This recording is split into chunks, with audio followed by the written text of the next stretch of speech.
아멘.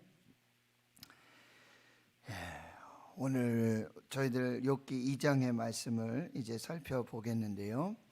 욥기 1장에 동방의 우스 땅에 의로운 자, 또 완전한 자, 하나님을 경외하고 정직하고요, 또 하나님께서도 인정하시고 세상 중에서도 인정받는 욥이라는 사람.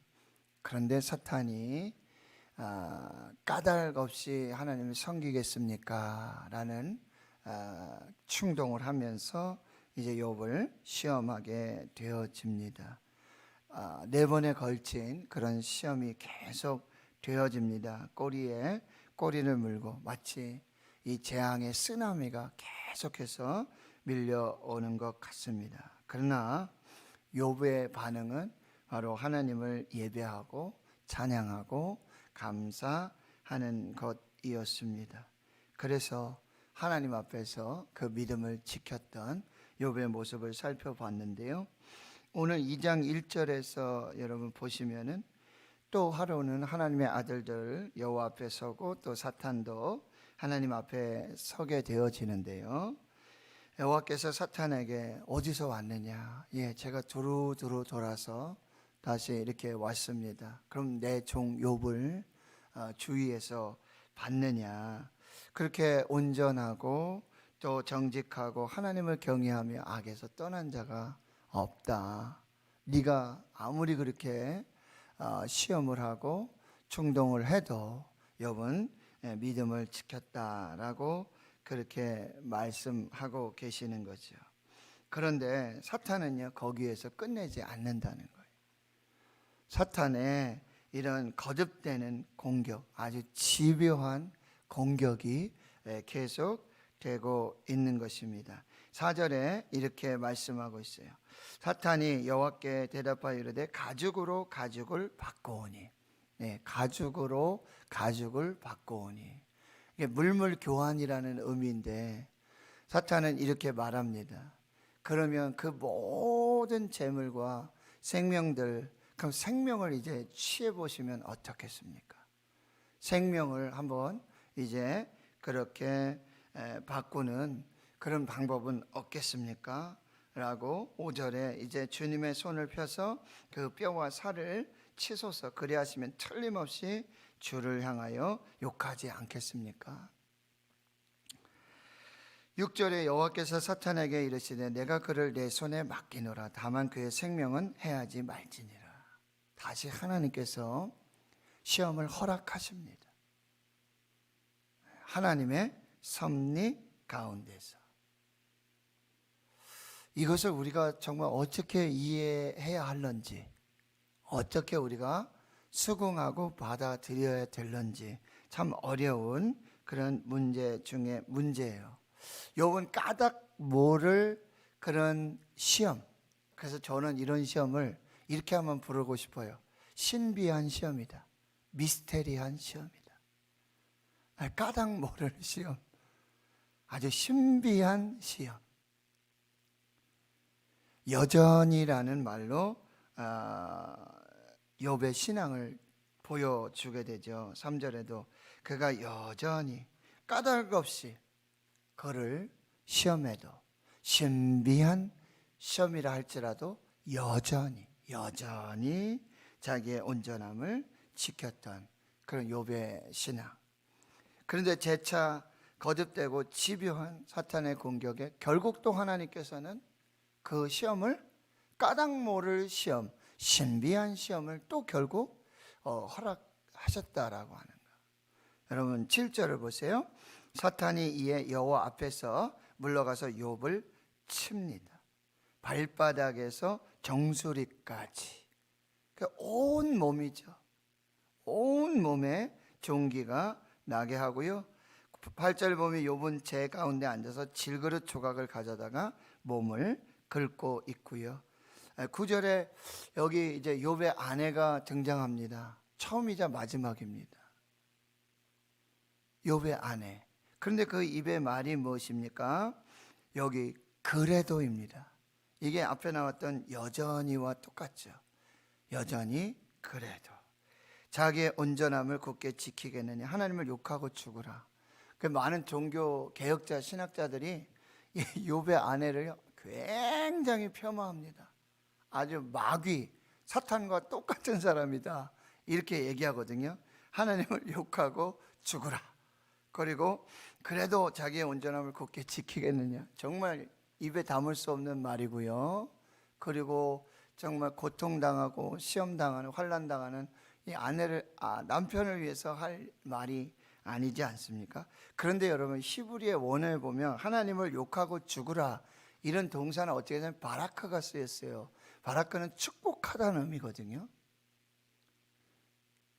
차라리 하나님께 영광을 돌리고 하나님을 축복하고 그냥 그렇게 하면 좋지 않겠습니까?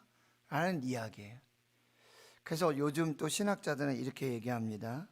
이거 우리가 다시 한번 재해석해 봐야 되지 않냐. 욥의 아내는 여기 한 번 등장하지만요, 결국 42장에 가보면 욥이 다시 아들 7과 딸 3을 하나님으로부터 또 받지 않습니까? 그런데 누구를 통해서? 욥의 아내를 통해서 받게 되거든요. 그러니까 욥의 아내는 그 고통과 이 신비한 이 고난의 이 기간에 그래도 욥을 떠나지 않고 함께하고 있었다라고 하는 거죠. 뭐 요 정도 우리가 좀 해석을 하고요. 10절에 다시 여러분 욥의 반응을 한번 보세요. 지금 자녀도 다 잃고 재산도 다 잃고 참 까닭 모를 시험, 신비한 이 고난 앞에서 욥이 예배하고 감사하고 찬양하고, 그런데 거듭 이제 계속되는 사탄의 이 지비한 공격 앞에서 또 자기 아내가 어떤 그런 말을 함에도 불구하고 10절을 보세요. 그대의 말이 한 어리석은 여자의 말 같도다. 우리가 하나님께 복을 받았은즉 화도 받지 아니하겠느냐. 우리가 하나님께 복을 받았은즉 화도 받지 아니하겠느냐. 여러분, 이사야 45장 7절입니다. 하나님께서는 뭐예요? 빛도 짓고 어둠도 창조하신다. 하나님께서 빛도 짓고 어둠도 창조하신다. 복과 화도 하나님의 주권과 하나님의 섭리에 있음을 다시 고백하고 있는, 여러분, 이제 욥의 어떤 신비한 고난에서 욥의 신앙이 딱 판명되잖아요. 리트머스 종이를 여러분 이렇게 탁 하면은 이게 보라색으로 변하고 무슨 색으로 변하면 이게 지금 알칼리성인지 산성인지 중성인지 이게 딱 드러나잖아요. 그런데 지금 욥의 어떤 이 모습이 딱 그거예요. 하나님 앞에서 이게 딱 메네메네 데겔 우바르신 다니엘의 이야기도 보면 왕의 저울에 달아보고 왕을 판단해 봤더니 이게 함량 미달입니다. 다니엘 5장에 그런 이야기가 나오잖아요. 그런데 여러분, 우리가 당하는 신비한 고난, 까닭 모를 이런 고난을 보면 우리의 믿음의 분량이 하나님 앞에서 이 저울 앞에서 달려지는 거죠. 딱 드러나는 거예요. 욥은 이 까닭모를 고난, 이 신비한 고난 앞에서 여러분 자기의 신앙이 어떠한지가 그대로 드러나는 거예요. 첫 번째 뭐라 그랬어요? 주신 이도 여호와시고 거두어 가시는 이도 여호와이시니 여호와 이름을 찬송 받으실 것이다. 두 번째는 뭐라 그러는 거예요? 우리가 여호와께 복을 받았은즉 또 화도 받지 않겠느냐. 이게 자신의 신앙이, 내가 하나님을 어떻게 믿고 있고 하나님을 정말 믿는 신앙의 이 분량, 이 믿음, 이게 탁 드러나서 탁 보여지고 있다라고 하는 거예요. 이게 보여요. 시험을 당하시고 정말 까닭 모를 그런 삶 속에 있는 성도님들, 이런 가정들 보게 되어지면 그게 딱 보여요. 근데 하나님 앞에서는 하나님은 얼마나 그걸 잘 보시겠습니까? 그리고요, 시험을 당할 때 신비한 이 고난, 시험 앞에서 여러분, 그것이 가장 드러나는 통로가 뭐냐면 입술이에요. 입술. 욥이 주신 이도 여호와시고 또 거두어 가신 이도 여호와십니다. 우리에게 복도 우리가 복을 받았은즉 화도 받지 않겠느냐 하고, 여러분 그 다음에 계속해서 따라오는 것이 뭐냐면 이 모든 일에 입술로 범죄하지 않았다라고 하는 거예요. 그리고 하나님을 향해서 감사하고 찬양했다라고 하는 거죠. 우리의 믿음이 가장 드러나는 통로가 뭐냐? 바로 입술이라고 한다. 그래서 시편 141편의 3절에 보면 내 입술에 파수꾼을 세워달라고 그러는 거예요. 내 입술에 파수꾼을 세워달라. 이 고백을 하고 있는 거죠. 그러니까 여러분, 고난을 당할 때 입술의 말을 주의하셔야 돼요. 여기 믿음이 나오고요, 여기 하나님을 향한 신앙 고백이 우리의 입술에 다 있어요. 입술의 말을 주의해야 합니다. 그리고 하나님을 끝까지 신뢰하고 의지해야 한다는 거예요.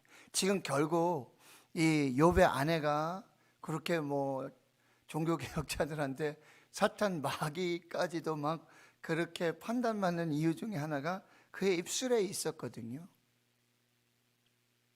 그래도 당신이 자기의 온전함을 굳게 지키겠습니까? 하나님 욕하고 죽으라, 이런 말 하나, 이것으로 다 드러나게 되어진다는 거죠. 그러니 우리는 뭐요? 믿음의 말을 하고 감사, 찬양이 끊어지지 않도록, 불평하고 원망하고 그렇게 하지 않도록 우리가 잘 분별하고요.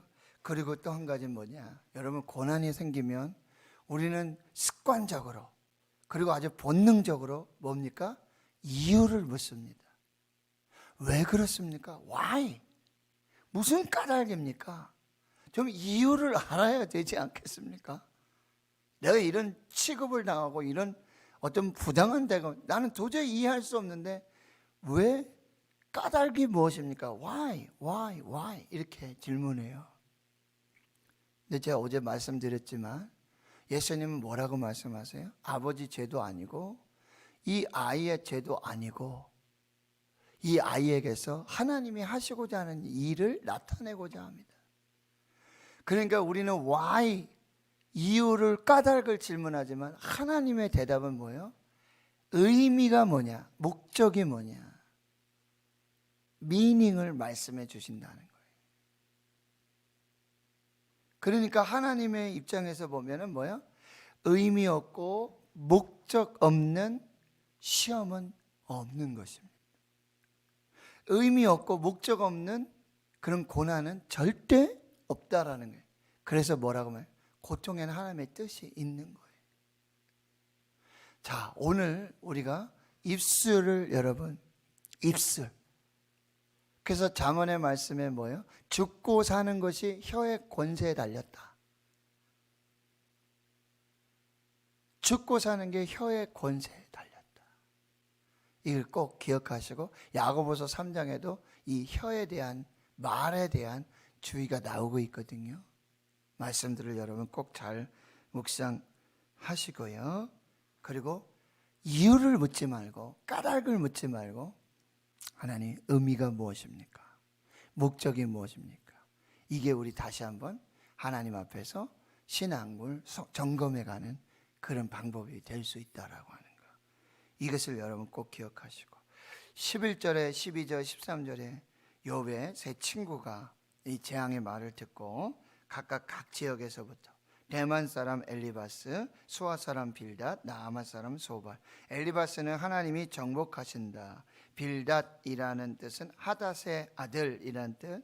또 소발이라고 하는 것은 새, 여러분 새라는 뜻이 있는데요. 욥을 위문하고 또 위로하려고 서로 약속하고 이제 왔어요. 근데 욥을 보는데요, 욥의 몰골이 정말 모습이 욥이 아니에요. 그렇죠? 머리에서 정수리에서부터 발바닥까지 정말 욕창이 나고 종기가 났으니 정말 알아볼 수도 없는 그런 상황이라는 거예요. 그런 상황 속에서 지금 여러분 욥과 함께 이렇게 자기의 겉옷을 찢고 울면서 티끌을 날리고 자기 머리에 재를 뒤집어 쓰고는 밤낮 7일 동안 그와 함께 앉아 있고요, 욥의 고통의 심함을 보고 그에게 한마디도 말하는 자가 없었더라. 여러분, 최고의 위로는 무엇입니까? 침묵입니다. 함께 있어주는.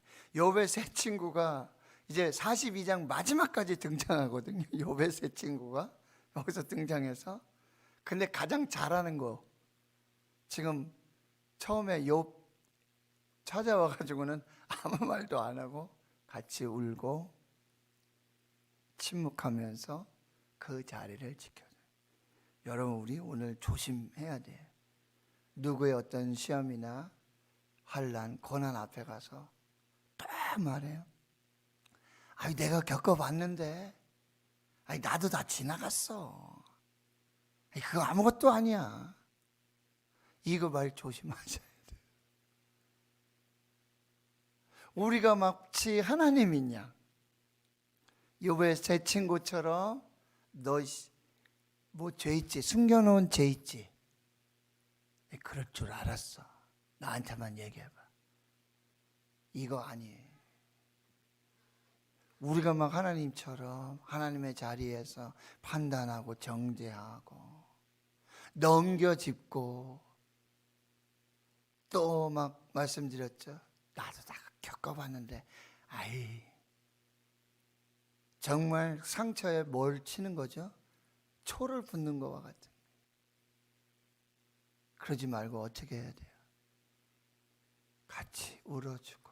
그래서 로마서 12장 15절, 즐거워하는 자들과 함께 즐거워하고 우는 자들과 함께 울라. 전후좌우 뭐 이것도 아무것도 모르고 그냥 드러나는 일것 가지고 가가지고 그냥 무조건 막 그렇게 얘기해서는 절대 안 된다. 그냥 조용히 뭐 해줘야 돼요? 기도하고 오면 돼요.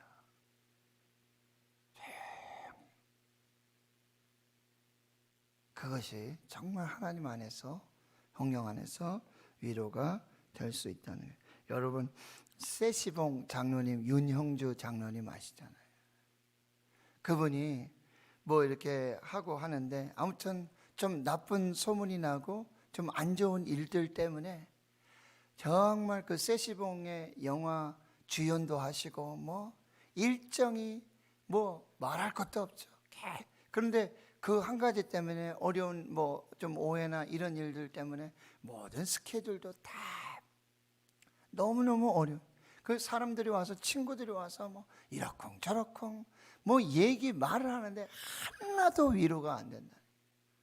사람들은 와서 위로한다고 하는데 하나도 위로가 안 돼.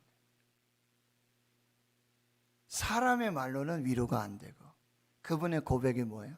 하나님께 나가서 예배를 드리는데 하나님밖에 위로할 자가 없다. 예배밖에는 위로를 받을 곳이 없었다. 저도 그래. 목사님 이게 좋습니다. 저게 좋습니다. 여기에는 이야기 좋습니다. 운동하셔야 됩니다. 습관이요 다 바꿔야 돼요. 죄송합니다. 그 누가 모를까요? 그런데 그냥 오셔가지고 조용히, 문병 오셔도 조용히 기도만 하시고 왔다 갔는지도 몰라. 나중에 들어보면 하결네 사모가 누구 왔다 가셨어요. 오셔서 그냥 기도만 하고 가시더라고요. 그게 진정한 위로가 됩니다. 순필이라고 하는 이름을 가진 30대 청년이 있어요. 자폐예요. 중증 자폐예요.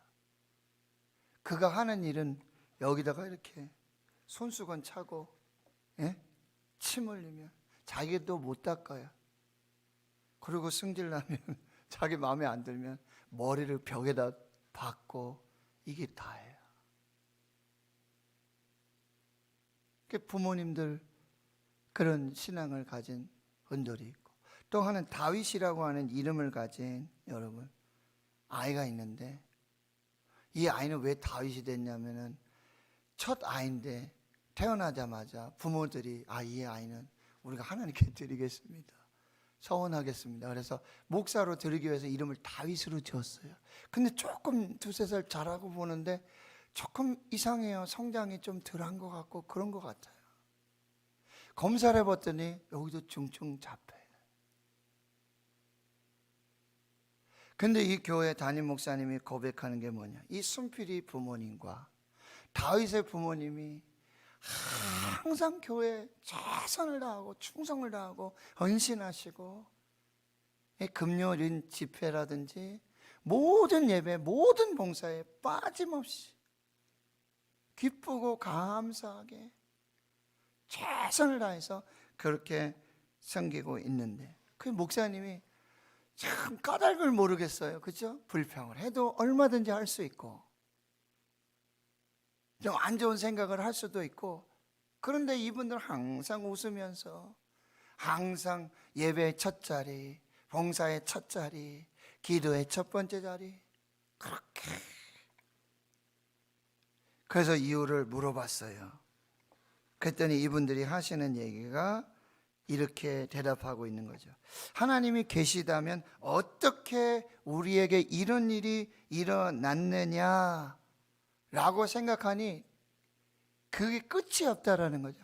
하나님이 계신데 어떻게, 왜 우리에게 이 상황이,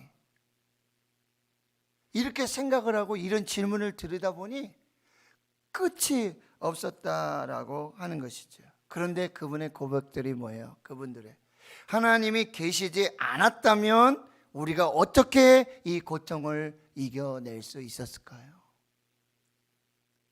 완전히 다르지 않습니까? 하나님이 계신데 어떻게 우리에게 이런 일이 일어납니까? 이 질문이 아니라, 그들은 하나님 앞에서 하나님이 계시지 않았다면 우리가 어떻게 이 고통들을 감당할 수 있었을까요? 하나님이 계신데 어떻게, 왜, 이게 아니라 하나님이 계시기 때문에, 하나님이 계시기 때문에 우리는 하나님 없이는 살 수 없습니다. 이 고백이 그들의 결론이었다라는 사실이에요.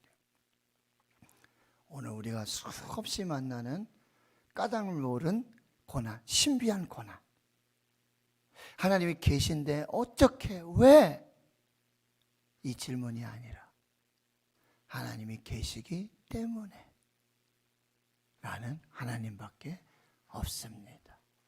이 고백으로 하나님 앞에서 오늘도 믿음으로 승리하시는 그 귀한 역사가 있기를 주의 이름으로 축원합니다. 하나님 감사합니다. 오늘 욥의 말씀들 통해서 다시 하나님 앞에 섭니다. 나를 다시 점검하고 돌아봅니다.